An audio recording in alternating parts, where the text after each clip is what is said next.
The context here, Victoria, is one of the AI action plan announced by the US government, really to take on China and the AI race that the US wants to win. From a regulatory perspective, how do you think the US is winning or not?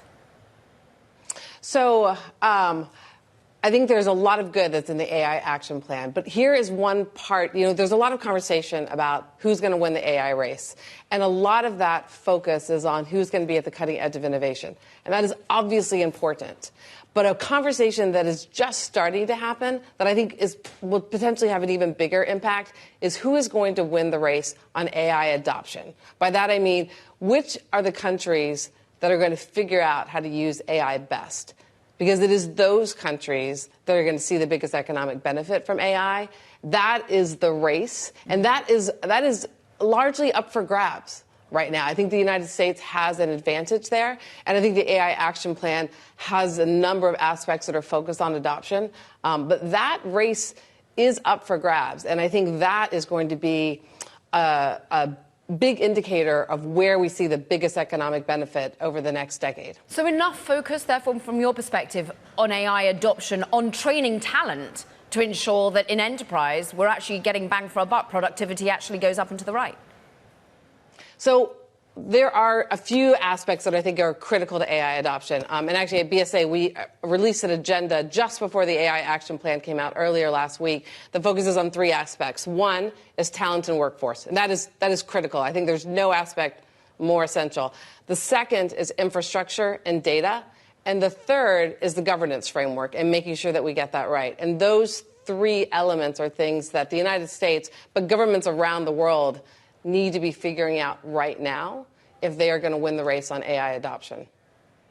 Victoria, last week on the program, Michael Kratsios, who leads the Office of Science and Tech at the White House, came on and he talked about packages, that he sees America being a net exporter of everything in the stack, from hardware through to the models themselves. You were talking about adoption a moment ago. How does America as an exporter of AI fit into that?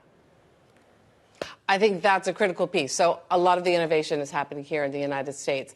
For governments to be able to adopt AI, to have their private sector using AI in a way that they get the most economic benefit, a big piece of that is going to be AI exportation from the United States. And there was conversation last week about the data centers and the chips.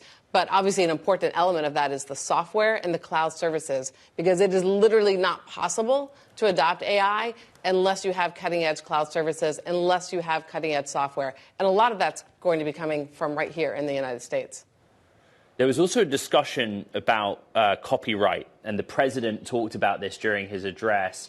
Given that you kind of represent more the software side of the stack, how did you think about that? Kara and I, it increasingly comes up in the show as a point of priority, particularly for the frontier model or just model makers generally.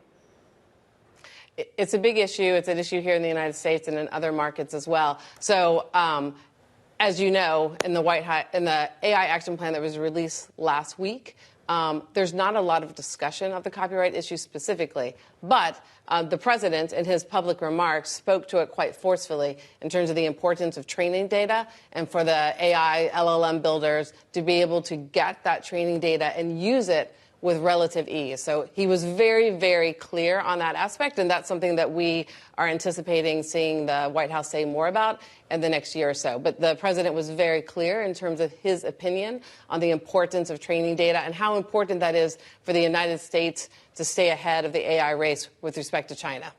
Briefly, Victoria, today's a day we focus on the EU. It's smarting today in terms of competitiveness. They're worried about a 15% tariff. How much should they be worried about their own EU AI Act on competitiveness?